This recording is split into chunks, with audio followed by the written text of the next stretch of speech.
BFF? Sino naman? Si Dahlia po, yung tumulong po sa inyo nung isang araw.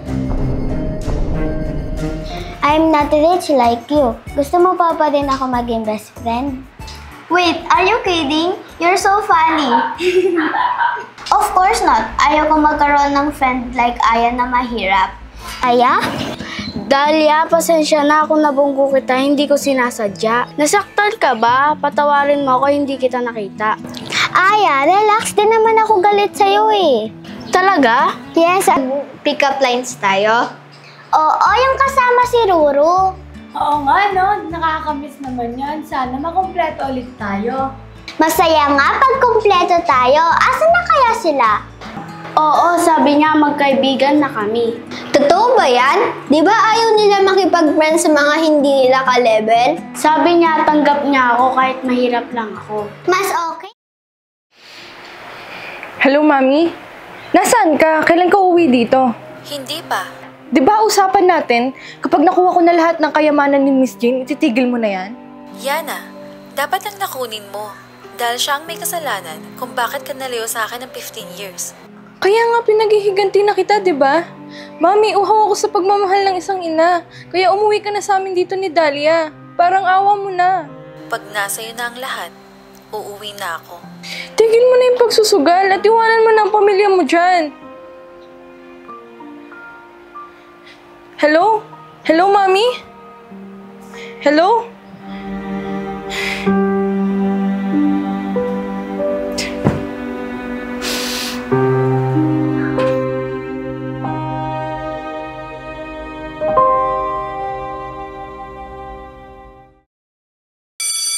Hi everyone! I'm Angel, your reporter for today. Our topic for today is how your brain works. Your brain is basically the boss of your body, as it controls everything you do. Things like learning, thinking, feeling, and your heart rate. How does the brain manage all this? Different parts of your brain control different functions. Let's start with the largest part, called the cerebrum, that takes up 85% of your brain. It's actually the thinking part of your brain and control your muscles. You can walk, dance, and play. Next comes the relative small portion but an essential part of your brain called the cerebellum, which help you to maintain balance and regulate motor movements. That means without the cerebellum, you would falling all over the place. Next, the brain stems. That is connected to the spinal cord. It controls those areas of your body that you don't need to work on, like breathing, maintaining your heart rate, digesting food, and etc. Without us even knowing about it. Then comes a little almond-shaped area called the amygdala. It is responsible for emotions, survival instinct, and help to store memories of events. Wow! A small part with big responsibilities. Trivia time! Scientists have recently discovered that for a period of time after you exercise, your body produces a chemical that makes your brain more willing to learn. That's all for today. Thank you for listening. Very good, Angel! Ang galing mo sa report mo. So, class, may natutunan ba kayo sa report ni Angel? Opo! Ang susunod naman na magre-report ay si Zach. Angel, ako yung susunod. Good luck, BFF. Kaya mo yan. Ibibigay ko later yung topic mo, Zach. Okay po, Teacher P. Nga pala, class, may project kayo. Gagawa kayo ng costume about sa festival here in the Philippines. Pipili lang kayo ng isa, tapos mag-aaralan nyo at sasayawin nyo. Until next Friday, hahatiin ko kayo sa 2 grupo. Bes, sana magka-group tayo. Yes, pati din si Angel. Group 1, Zach, Angel, Dahlia. Group 2, Aya, Zia, and Elise.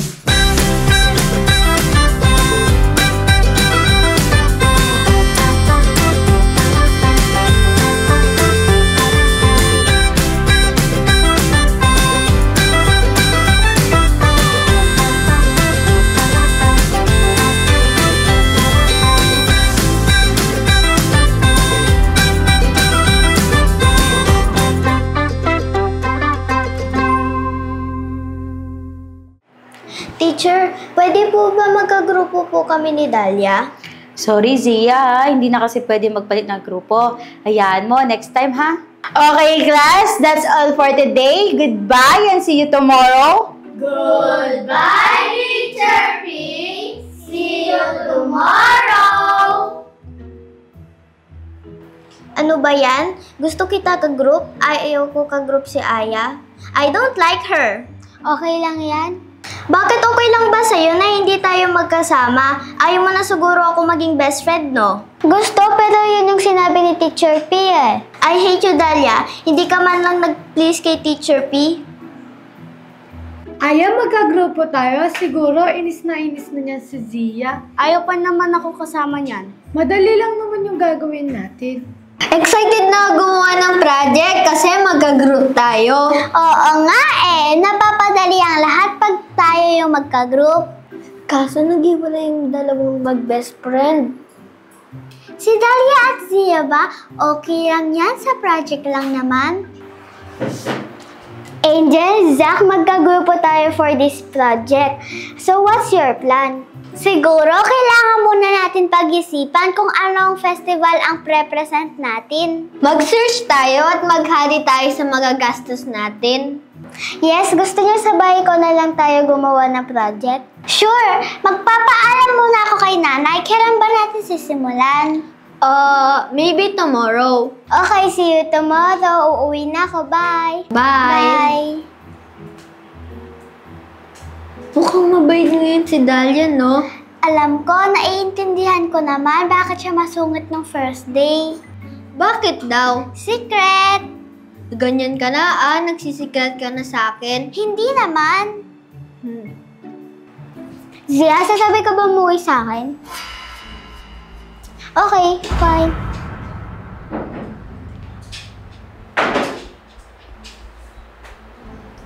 Tara, uwi na tayo. Nagugutom na ako eh. Tara, kain na tayo sa labas. Are you ready, Zia? Ka-group mo kami. You wish. Eh di wala kang grade kung ayaw mo naman kaming kagrupo. Magbabayad na lang ako sa gagawa ng sarili kong costume. No! Tayo yung gagawa at sinabi yun ni Teacher P. Susumbong ka namin, di ba, Aya? Oo nga. Fine, pupuntahan namin si Teacher P. Susumbong ka namin. Tara, Aya. Wait! What's your plan ba?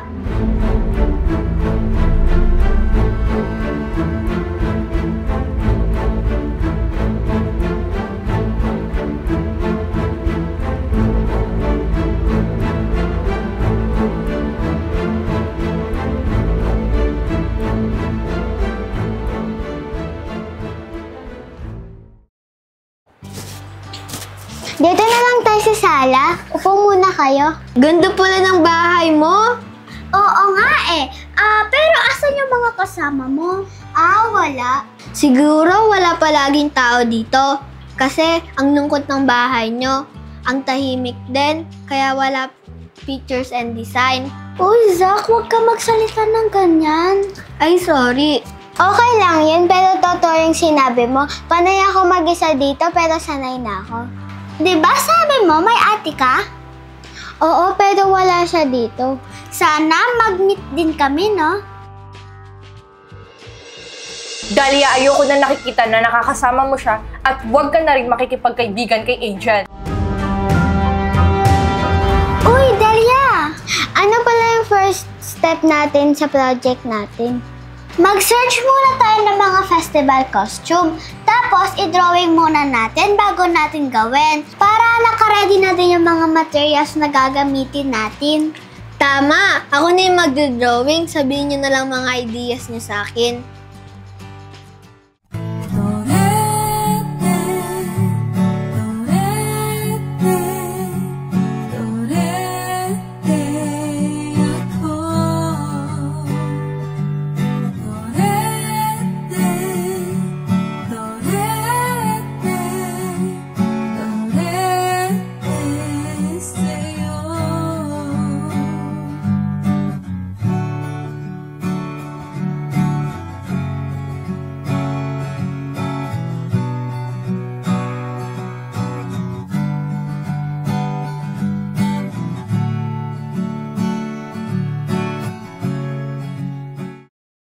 Dahlia, uwi na kami ni Zach. Bukas na lang ulit. Oo, madami naman tayo nagawa at okay na yung design. At thank you para sa merienda, ha?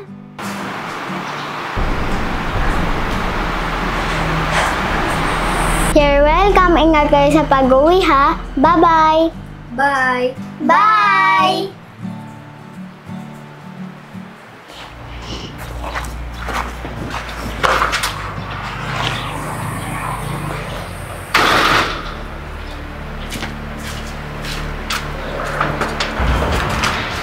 Dahlia!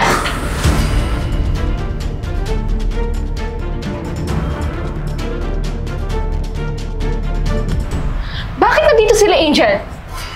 Ate, akala ko bukas ka uuwi. Di ba nag-usap na tayo na huwag ka na makikipag-usap kay Angel? Bakit ba? Ano ba yung masama doon? Ang kulit mong bata ka, di ka nakikinig sa akin, ate mo pa naman ako. Pwede mo ba explain sa akin? Ang nanay ni Angel ang dahilan kung bakit nalayo ako sa inyo ni Mami. Di ba kinupkap ka niya nung iniwan ka ni Mami dahil sa sugal? Ba't di ka na lang magpasalamat sa kanila? Hindi mo naiintindihan, babalik lang sa atin si Mami pag nakuha ko na ang lahat. Anong nakuha lahat? Ano yun? Basta, makinig ka na lang muna sa akin at huwag ka na muna makikipagkaibigan kay Angel. Basta din ate, hanggang ngayon sinasabi ni Mami na uuwi siya dito, pero nasaan na siya? Di ba nagsusugal pa din si Mami at may pamilya na? Matagal na tayo pinaasa ni Mami, bakit ka nagtitiwala sa kanya? Tuluyan ka nang na-brainwash. Uto-uto ka at